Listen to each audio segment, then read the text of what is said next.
It's an incredible honour to have Kassim here with us tonight. I think many of us very often believe what we believe because we grew up in that household. Our parents told us it was that way, and therefore we do it. But if anyone came to question our beliefs and say, are you being open-minded enough, or are you just being brainwashed? I think all of us would have to ask a very serious question: can we be open-minded? And I think to meet somebody who is constantly questioning what they believe, is it fact, is it false, and then to change their beliefs and go out and try to teach other people why that belief may be false, is an incredible honour to be in the presence of a person like that.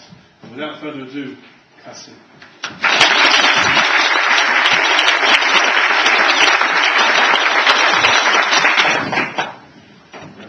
Appreciate that. Okay, so let's start with a very quick quiz. Who here is Jewish? You guys are, yeah, please. Okay, 5-6 years ago, I would have wanted to kill all of you. I know how you feel. That would have done a lot better to tell on, but that's a great response. We're on the path. But completely seriously, that's how I thought. Probably not for the same reasons as yourself, but I'm not sure together. Strange way to think, I know. But in my worldview, I believe that Israel and Jewish people were the root cause of all evil in the world. I'm British. I was born here. I've not studied in any, at the University of Damascus or anything. So how is it that I came to that way of thinking? Because I know that my experience growing up is isolated. It wasn't a one-off for me. My grandparents are from Pakistan originally. They came over in the 60s or 70s. Not extreme at all. I mean, really, not extreme at all. Just traditional Pakistani grandparents, late for everything, overpaid for everything. Why are you not married yet? So pretty much the standard. We've got a lot in common as well. So not extreme at all. But when it came to Israel, they weren't quite comfortable. When it came to the Jews, they weren't quite sure. They're not sure what it is with the Jews, but we don't quite trust them. And it kind of fed into these old conspiracy theories. The Jews are trying to take over the world, they control America, they're trying to kill polar bears with Coca-Cola. So there's all these really strange kind of conspiracy theories floating about. But like I said, not really extreme, in general sense. My dad, however, was a bit more blatant. He used to, quite often I should say, that Hitler was a great man. His one failing was that he didn't kill enough Jews. Not the greatest message to be growing up when you're 7, but these things happen. And just the environment I was in, I've always lived in a predominantly Muslim community. And growing up, they weren't especially radical, but there was always this element of, when it came to Israel and Jews, this distrust, this not comfortable with the idea of it. But a few things happened when I was growing up which really kind of changed the political outlook and religious outlook for many Muslims in the UK. One of the first things to happen was there was a book that was published, and it caused a lot of fuss in the Muslim world. Muslims found it deeply offensive and insulting towards the Prophet. That book was Satanic Verses. And Muslims all over the world, especially in the UK, took to the streets and protested against it because they felt deeply offensive. Now, has anybody actually read the book? It's awful, don't it? Really, I mean, it's just an awful book. It just goes on and on. Another issue altogether. Have you read the book? No, I haven't. Can I ask you a question? Yeah, sure. What makes it so terrible? It's just boring. I'm not worried about the blasphemy thing. I didn't find it that offensive. It's just boring. It's just a boring book. Muslims were deeply offended by that. Many took to the streets, and you start to see for the first time mosques had always been quiet places of worship. And all of a sudden there was almost this external influence of radicalism starting to creep in. And you're starting to see this question. There was also, a few years later, the issues in the Balkans. And you're seeing people externally coming into communities and going, okay, you pray, you fast. but what are you actually doing for your Muslim brothers and sisters who are being killed in Bosnia and Palestine and Chechnya, etc.? So you're starting to see that creeping influence. That's quite funny though with satanic verses, okay? You've got to bear in mind that the Muslim global community wanted this book gone. They wanted it banned. And I think Penguin Publishers had bomb attacks on their headquarters, etc. But our method wasn't that sensible. So you want this book off shelves. What you don't do is go out and buy the book to burn it to every single demonstration you have. So it's got to #1 in the bestsellers chart. Strategy wasn't really there. But yes, you're seeing these external influences creeping in. People going, what are you doing for your community? You're bringing this political element into Muslim community. Still, I was kind of young. I wasn't really paying much attention to it. For me, what kind of really connected all these dots are seeing these graphic images day in, day out about Bosnia. Palestine was there, not huge, kind of hugely on the radar, and Kashmir was huge because my family is from that region. It was only when I actually went to Pakistan things really started to connect. I went to Pakistan in 2000, not for any nefarious reasons, just to see family really. We're from a pretty sleepy part of Pakistan, nothing really happens there, Go has a kid, it's a national celebration. It's a very sleepy part of Pakistan. And for the first time, I saw this idea of violent conflict, violent militarism, well, violent jihad you could call it, let's just use that term, glorified. Everywhere you went, this organisation, Lashkar-e-Taiba, who are one of the worst terrorist groups in the world actually, were glorified everywhere. I mean, their flags were flying from shops, from the main square. There was huge paintings on mountain faces glorifying their work, which was killing innocent people. And I remember one in particular which had an arm holding a blade cutting through the maps of India, Israel and America, saying, defend the Ummah in Urdu. And, I mean, to a rational person, you look at that and think, okay, these people are killing innocent people to achieve their aims. That's obviously not right, okay? If you're thinking completely rationally. Bear in mind, since the age of 5, 6, 7, I've had these ideas that the Jews are evil, they're controlling America, India's always been negative to killing Muslims in Kashmir. I've seen graphic images of dead babies, dead old people being beaten by soldiers. So you see all these images, they're constantly there.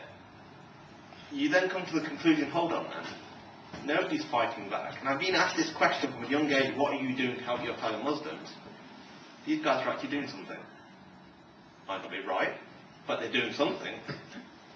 So I came back to the UK, and I really started looking at that kind of brand of Islam. Call it Islamism, radical Islam, whatever you want to call it, but that particular strand, which is intolerant, which is totalitarian, which does dictate everything and everything around you. And the more I read, the more I got engrossed into it, the more it made sense to me. Because here I was constantly fed this image of being a victim, of not being able to fight back, and here was somebody doing it. And it's, unfortunately I've not actually brought them with me, but there was a few books and CDs and DVDs I was able to buy in the UK when I started to pursue this way of thought. There was one book I bought, which is still on sale at the bookshop that I originally bought it from, called The Dajjal. The Dajjal is in Muslim theology the Antichrist. This book is called The Dajjal, the Jewish King. And I bought that in a UK bookshop, and it's still available. I've bought CDs and cassettes praising violent jihad, with pictures of the Al-Aqsa Mosque with blood dripping from them, with pictures of Hamas suicide bombers. In Birmingham, I bought copies of Al-Qaeda's main propagational DVD, Message to the Ummah, translated into English. All available in the UK. Some I have, some I got rid of, because I thought if MI5 raid me, I'm in a lot of trouble.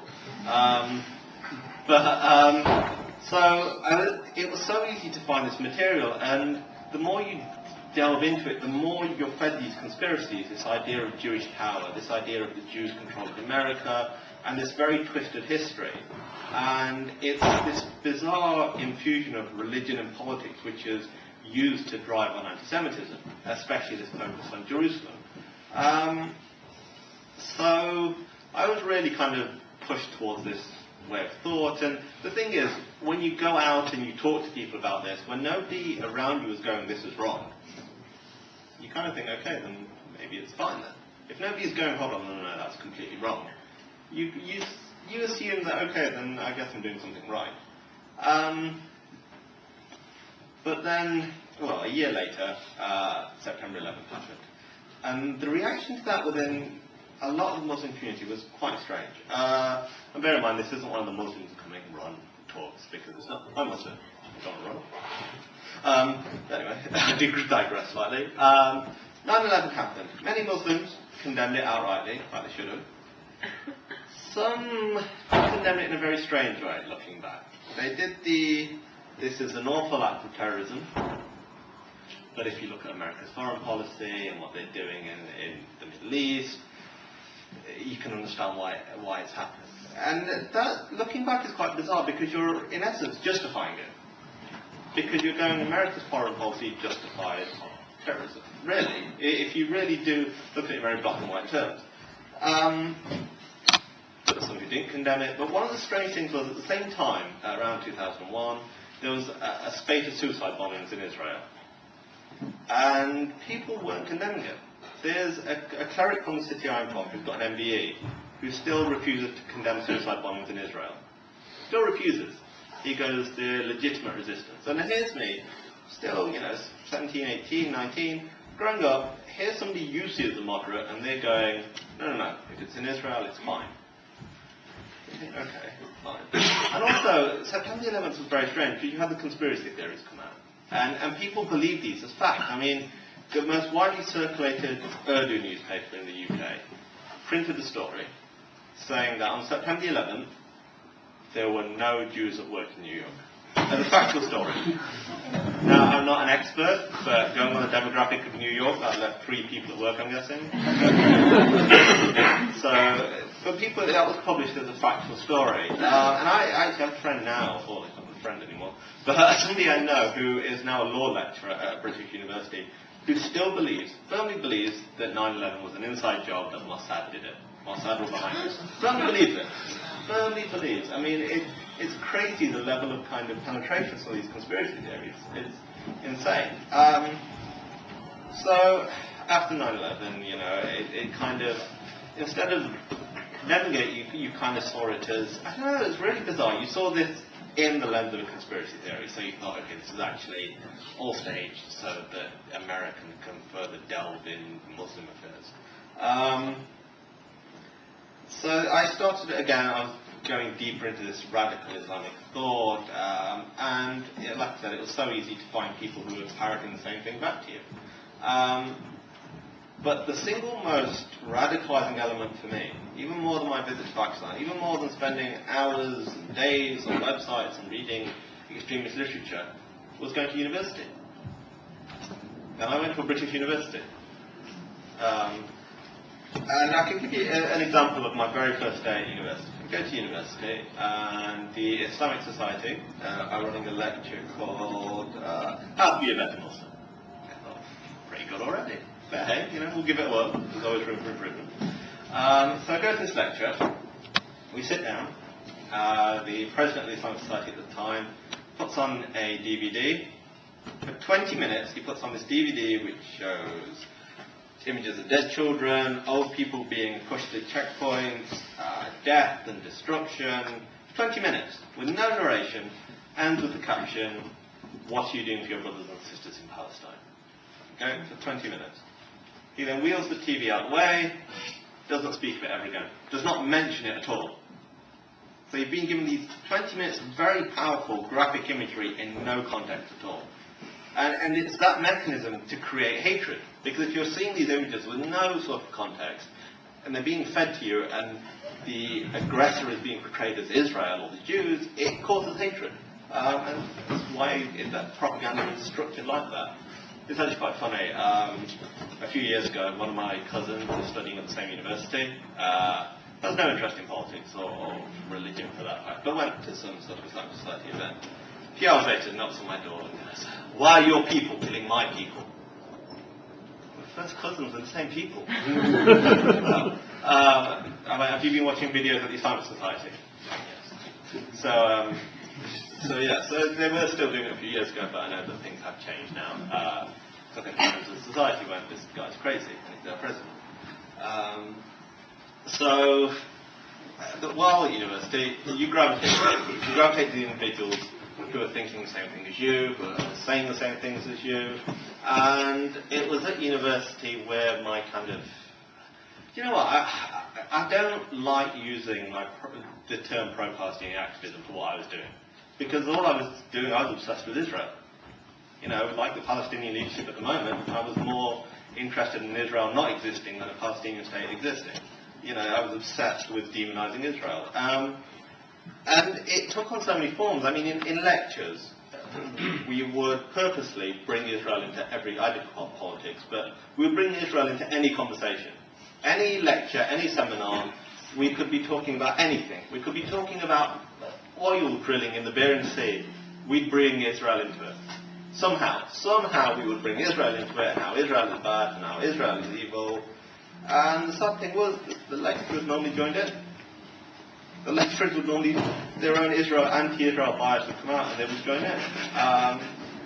And it was crazy. But you did it purposely, because when you knew you had Jewish students in your class, you did it purposely. You brought it up on purpose. And if they didn't respond, you saw it as a kind of victory. I mean, very childish, but that's the kind of way we thought. Outside the lecture theatre, you'd be a lot more blatant. You know, you would say things which were blatantly anti-Semitic when people walked past, because that's what you believed. And here's the thing: you don't use the term anti-Semitic, because really, unless you're a Hungarian politician, nobody likes an anti-Semite. So you use this term anti-Zionist because it's cool. It's almost cool. Well, to me, it doesn't make sense, really, looking back. Anti-Zionist. So you're going, okay, I have no problem with the Jews at all, but if they want their own country, and they want to govern themselves, and they want to live in sovereignty and security, then I'm not too comfortable with that. It's too far. They're out of control. So this term anti-Zionism, I think it's ridiculous. It's, you know, I've never met an anti-Zionist who wasn't an anti-Semite, if you scratch the surface, so... So I got to the point of doing it. I'd gone to these Al-Aqsa Day rallies in London, you know, chanting death to Israel in Trafalgar Square, people waving Hezbollah flags and Hamas flags. You know, I'd gone to those. I'd been to these events saying that Israel will vanish from the earth. I was handing out leaflets outside university. Doing everything we could to make sure that Israel was always prominent and always the bad guy. We were doing everything, you know, these apartheid states, anything. And I thought I had a great knowledge of the Middle East. I really did. I thought I was an expert. And my version of the Middle East was quite simple. The Palestinian state was there. The European Jews came over, stole the land, and expelled the Arabs. Okay? That's my version. And you still see that version parroted at any PSC demonstration. But when you're constantly asked this question, what are you doing? What are you doing? Then there's so much you can do. So that's when I thought, okay, I've done all these things. I've gone to these rallies. I've handed out leaflets. I've berated Israel in every way I can, in every forum possible. What else can I do? And that's when you think, okay, maybe I need to fight. Maybe violence is all these people understand. So I started formulating this idea of going back to Pakistan and finding a different training camps and, you know, playing my part. Because there's so much, you know, you think you can do in the UK or outside the UK. Thankfully I didn't, obviously. So how did I go from there? Here's the thing. How did I go from that stage of ready to go and fight and die for my, you know, for my Palestinian brothers to being here and calling myself a Zionist? It started in a really strange way, actually. I was in Waterstones. It's actually great. I've been in Canada for the last 2 weeks, so it's great to actually just say Waterstones and people understand. Not to explain what it is. So I was in Waterstones, and I saw this book, The Case for Israel. So I thought, okay, I saw this book. I thought, The Case for Israel. Okay, this is ridiculous. How can there be a case for Israel? Israel has no case. It's a racist, apartheid, Nazi state. Why is there a book called The Case for Israel? So I thought, no, it's okay, what I'll do, I'll buy this book, and I'll read through it, and obviously Israel has no case, so I'll be able to disprove it quite easily. It shouldn't be a problem. So I bought this book. Now, bear in mind, at this point, I had not read anything, even remotely supportive of Israel. Nothing. I had not read anything remotely supportive of Israel or remotely unbiased. And I can give you a great example. If you are ever in Waterstones, you'll probably see this book, because I've seen it in most Waterstones. It's called Arabs and Israel for Beginners. Arabs and Israel for Beginners covers the Middle East from ancient times to the present, tells the truth in plain English, and is one of the few non-scholarly books that is relentlessly fair to both Jews and Arabs. Okay? So, if you don't know much about the Middle East, you think, oh, this is fair. And then you look at some of the chapters and think, oh, I'm not too sure. There's one chapter which is called Making Palestine Pay for the Holocaust. There's a great chapter here called Pioneers of Terrorism, which says Jewish terrorists killed 238 British citizens in Palestine during the 40s. Jewish terrorists blew up American installation and blamed the Egyptians. Where are we? No Arab ever went to Kiev or Warsaw before Brooklyn to terrorize Jews or steal Jewish land. There was no such thing as the PLO until Israel stole Palestine. They're very balanced, you know. so that's what's available out there. So I'm reading the case for Israel, and I come across these really outlandish claims that a Palestinian state has never existed. It's absolutely never existed. Okay. Bizarre. Okay, fine, you know. We all know that Palestine was there. The European Jews came and stole the land. Fine, okay. We'll run with it. Then he says, well, no, actually, it was the Arab states who rejected the partition plan and went to war. Again, it's not the European Jews, he's not getting this and so forth, but fine, okay. And then, obviously, do you know what? Resolution 242. Everyone always quotes this, even people who have no idea of any of the resolution will know 242. It's what everyone says to sound clever. Look, I'm using it now, Resolution 242. But the author goes, well, Israel actually accepted Resolution 242. It was the Arab states who said no at Khartoum. So, and then the craziest claim of all, that the Jews had had a presence in the Holy Land for thousands of years. Insane. Absolutely insane. So, okay, fine, we've read this. Let's now disprove all this, because this should be quite easy. It wasn't that easy, actually. So I started researching, and there's actually a book which has been written to counter the case for Israel, which is just the same kind of rhetoric I was used to anyway. So I thought, okay, this is actually answering any of the questions. So I carried on researching and found out that there was a lot of truth in some of these claims. So I thought, okay. So I had a conversation with some of my friends, and I thought, guys, maybe we need to kind of just slow down with this kind of hostility and the hatred, just for the time being, because we may have not got it quite right. And you pretty much get this standard response of, look, brother. Everyone calls themselves brothers. It's very much like a cult, actually. Look, brother. That's what the Zionists want you to think. Stop reading their propaganda. So, okay, these guys are a bit unhinged. So I kind of drifted away from them. But, you know, it just becomes a headache, because then you get the cult. If you join the IDF yet, are you a Jew yet? Purely because I'm reading this book, which is supportive of Israel. So I carried on researching. I read a lot of books. I read books by Martin Gilbert. Even like encyclopedia entries on Israel and Jerusalem, because I obviously had no clue. I really thought I knew everything about the region. I knew nothing. And it was very difficult, because I went through this period of having, this is what I was ready to die for, which I cast iron believed was the truth. But there's no actual factual basis to any of it. There's no actual truth in it. And it's very difficult to turn around and go, look, it was wrong, you were wrong. And it was an awful period, because I became very isolated from my friends. I ended up dropping out of university with kind of severe depression. It was an awful time. But it became an obsession, because I was so deeply fixated on Israel being evil. Eventually, when I was kind of functioning again, I thought, okay, look, there's only one way to figure this out. I'm just going to go to Israel. I'll go to Israel. I'll either find this apartheid state, or I'll find something different. There's no other way. I need to get some closure on this. So I booked a flight from Heathrow to Ben Gurion Airport, land at Ben Gurion early on a Monday morning, and spend 8 hours in security.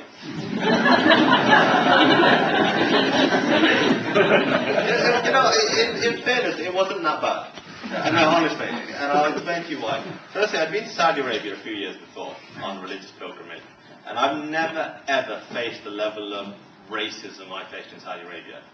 Never in my life. To this day, I've never faced that level of racism. It was disgusting.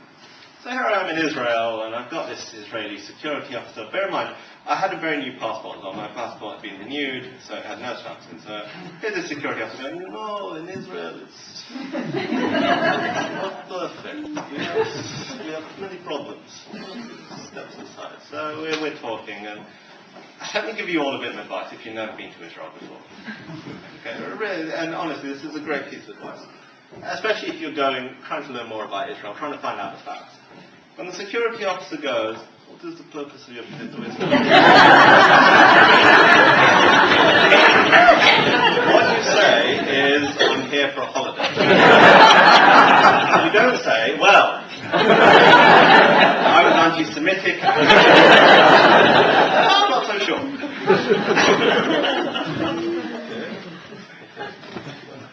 Give me 1 minute. So he walks off. He comes back. What you said? Yes. It wasn't inspired, I know. They go, be truthful. I'm truthful. So he comes back, he goes, your passport is completely empty. I went, look, I only got it in April. I went in July. He went, where have you been in the last 5 years? I went, well, Pakistan, and I went to Saudi Arabia. It goes again. And this went on for almost 8 hours.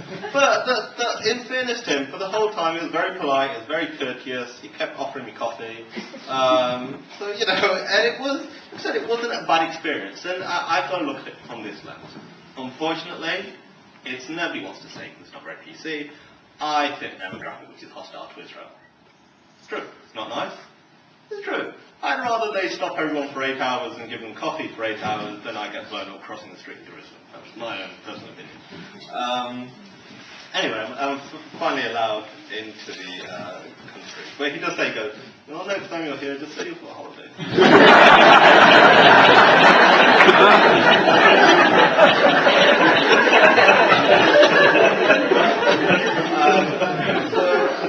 This is actually when my geography came into stark contrast as well, because I realised I knew nothing about this country, because I booked a hotel in Jerusalem. I can't speak a word of Hebrew. I know nobody in Israel. And bear in mind, this is those magical 8 hours, the first time I've actually spoken to anyone Jewish or Israeli, had a proper conversation. Up until that point, I had not spoken to anybody Jewish or Israeli. So, stepping to the airport thinking, okay, how am I going to get to Jerusalem? Luckily for me, there was somebody outside who was British. So I was talking to him, he went, no, don't worry, I'll make sure you get to Jerusalem. Now, that was 5 years ago. 5 years ago. To this day, I'm still trying to figure out whether I send this person a box of flowers or hate mail for making me sit on a cheroot to Jerusalem. Quite figured out, what to do with that one. But, eventually I get to Jerusalem, and so I go out into Jerusalem, into Israel, I think, okay, now's my chance. Let me see the real Israel. So the first thing you look for is, obviously, the apartheid signs. When people talk about apartheid, you think of South African apartheid, and you look for these, Arab-only signs, and it's like, okay. It's actually quite funny, I was just reading on the train. Desmond Tutu actually said that Canada is like apartheid South Africa a few years ago as well. He's just trying to export it everywhere. I'm walking around, okay, that's bizarre. Fine. And then I'm actually seeing, in front of me, I'm seeing really religious Hasidic Jews, I'm seeing Muslims, I'm seeing Christians, I'm seeing monks. It's like, okay, this is really bizarre. It makes no sense at all. Okay, fine, not a problem. So I think, okay, I'll go to the old city. I'm in Jerusalem, what you do. So I got to the old city, I went to the Church of the Holy Sepulchre, went to the Aqsa Mosque, and I thought, okay, I've done those two, I guess I should try and go to the Western Wall. I didn't actually know if I'd be allowed near the Western Wall. I mean, like I said, when I was in Saudi Arabia, I saw people manhandled outside of the Prophet's Mosque in Medina because they pray slightly different from what the Saudi dictators, this is Islam. So I get to the checkpoint near the Western Wall, check my passport, basically okay, fine. Bear in mind, on the way to the old city, I spoke to all sorts of people, and it's, I even spoke to Arabs, and they're going, no, it's fine. So apartheid is our country. You know, my son's in the IDF. It's like, so it's you know, and like I said, I've been reading about Israel and its democracy and all these things, and it's really bizarre. So I get through to the Western Wall, and I'm looking at it, and I think, I have no idea what I'm meant to do. Do I pray? Do I rub the stones? I mean, so I get one of those, because at the time I still had those awful paper kippas, so I put one of those. I do a bit of a duck and a weave to avoid the Chabad people with it.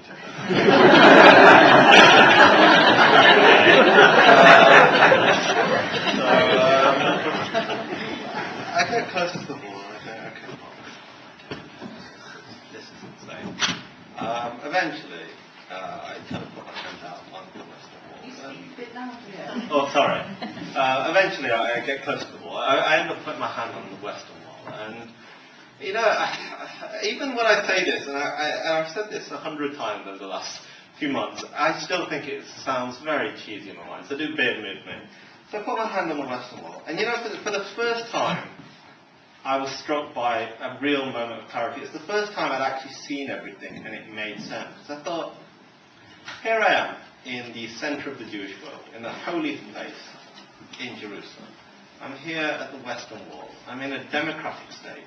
I've seen Arabs, I've seen Christians, I've seen Muslims, I've seen Jews, I've seen Druze, all getting on with their lives. This is a state I've opposed for so many years.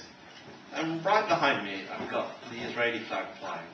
This white flag with the blue Star of David. And no matter what happens from this point on, no matter what peace agreements are reached, whatever, no matter what wars may occur, there are 6 million who won't ever make it to this point, who died with that idea of next year in Jerusalem.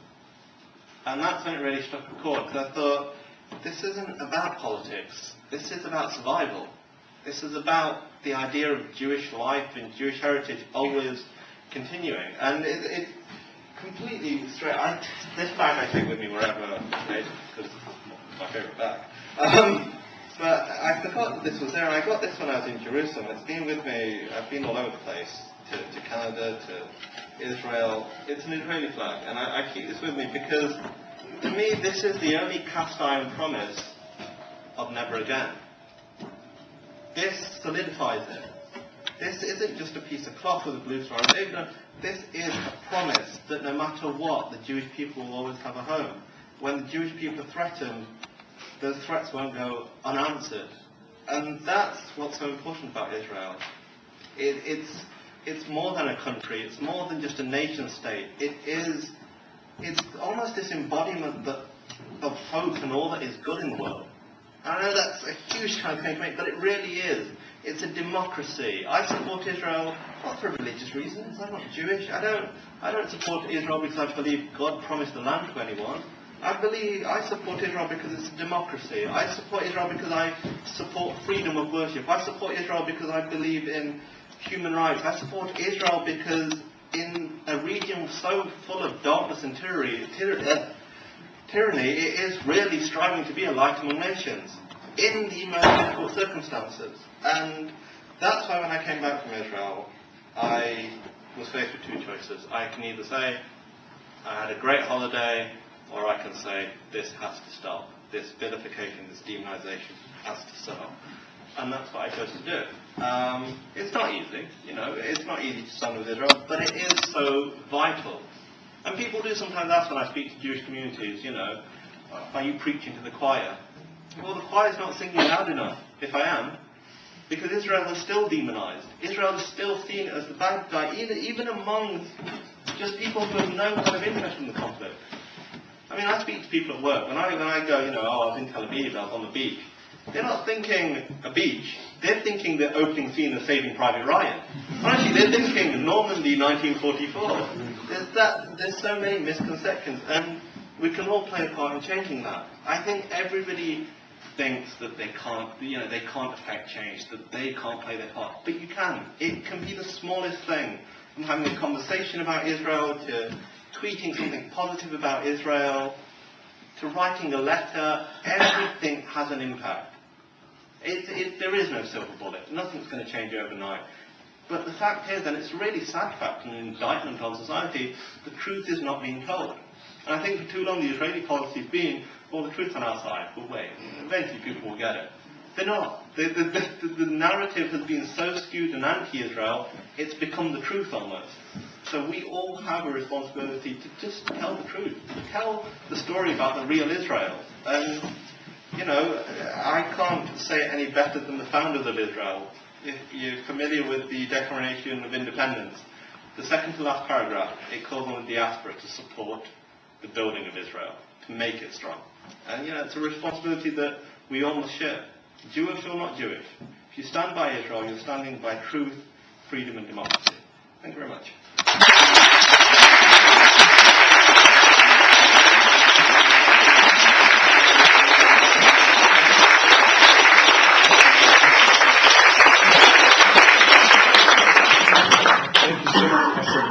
I said before, and I say even stronger now, it's an honour to be in your presence. We're now going to take a few questions from the audience. If anyone has anything to ask Kassim on anything he said or anything in general, being a Cohen first. What reaction did you get if you speak about Mr. Muslim? I actually spoke at a few mosques when I was earlier on, much earlier on. Oh, sorry.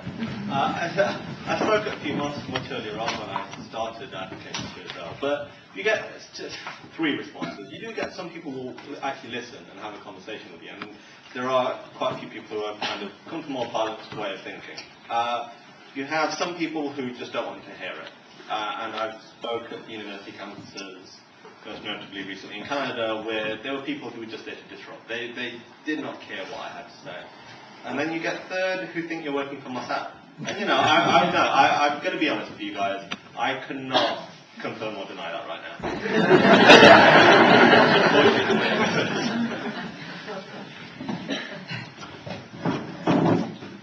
How do your family react?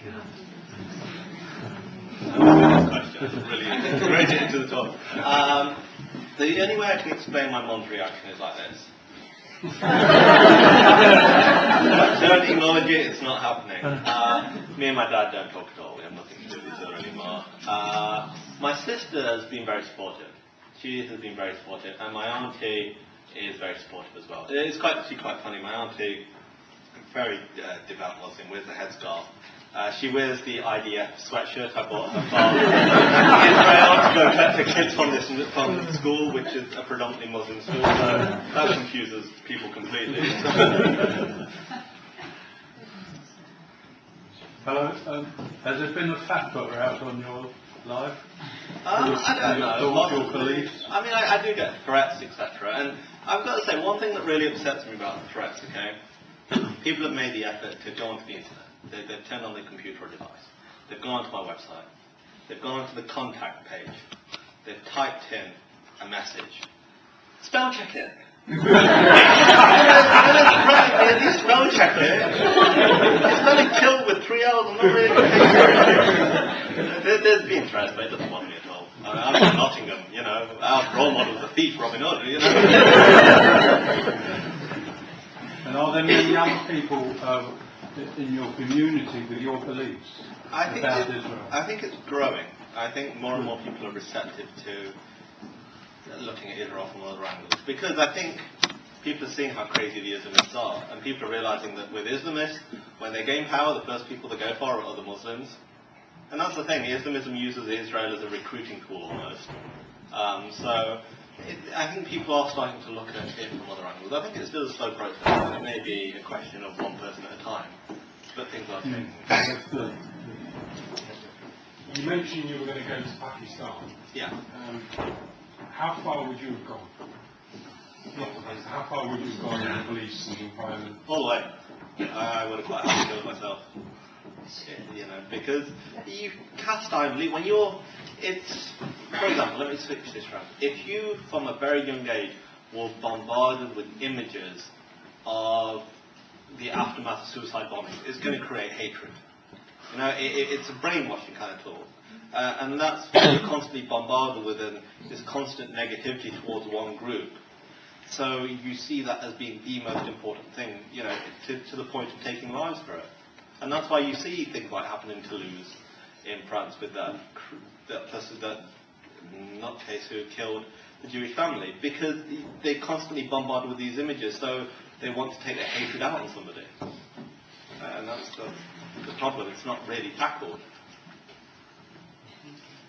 Have you seen any changes in the Muslim community with regards to what's been going on in the Arab Spring, the uprising in Syria, towards Israel being the small Satan? Is there a change? I think there are two changes, to be honest. In one way, communities are becoming more radical. Extremism is definitely growing, but also the opposition to extremism within the Muslim community is growing.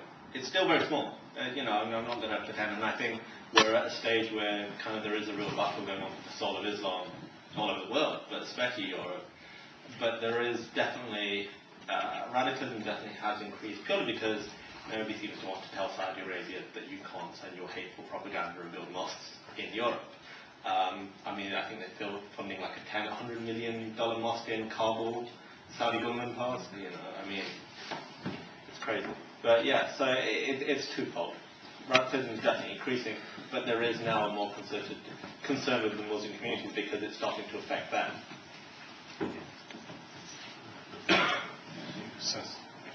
For somebody that was so brainwashed, what on earth made you buy that book? Because I thought it as, I can read it, disprove it, victory for me. It's that arrogance. When you have such an arrogance, you know you're right almost. To see something like that, if you kind of can disprove it, you see it as a little victory. It's like bringing up Israel in lectures when there's Jewish students. It doesn't change anything, but for you it's a little victory. It becomes that petty.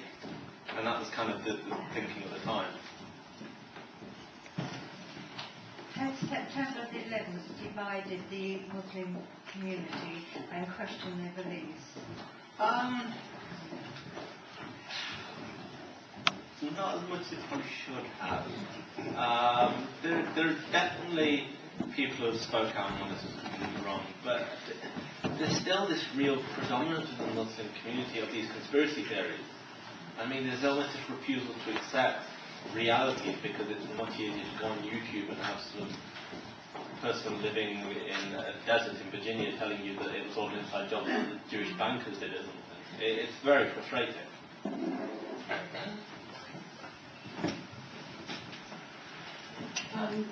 You spoke about the universities. Yeah. It really is a very, very big problem because the Muslim society, whatever you call it, is usually much, much larger than the Jewish societies. And as you're describing, the views perceived are so strong, so against Israel, so against Jews. And that's really it has to try and be stopped at that stage because it's the youth, they're getting at the youth. And I don't really know what started the whole thing off. There's just been an increase in radicalism in Europe in general, to be honest. So I'm just going to filter that. And it's those particular groups that are targeted by radical organisations. A great way to look at it is the best kind of, if you get a translation of the Quran, because most Muslims can't read Arabic. I can read Arabic, but I can't understand it. I can read the Quran in Arabic, but I can't understand it. If you look at the best translation of the Quran, which is actually quite rational and isn't about, doesn't interpret everything as being very black and white and violent, I think it's like £28. Where the Saudi version, which is about violence and intolerance, is free. They give it out for free. So, you can't really compare. But yeah, so it is filtering opportunities. And a lot of Islamic societies are getting their funding from particular radical countries or charities which are pushing their agenda. That nobody gives you money without some sort of agenda behind it, sadly. In terms of counteracting it, I think you need to look beyond this idea of it's Jews against Muslims in the advocacy for Israel. You've got to look at this shared values approach. A normal person in the Western world who lives in the Western world because it's a democracy, because of their freedoms, should support Israel. It's logical, really. But I think we've not adopted that approach. They've adopted that approach in Canada, and they're having huge success with this idea of shared values. So I think in general, Israel actually is lagging behind so much in this country, in all facets of society. And from being in kind of gigs, I've noticed it so much.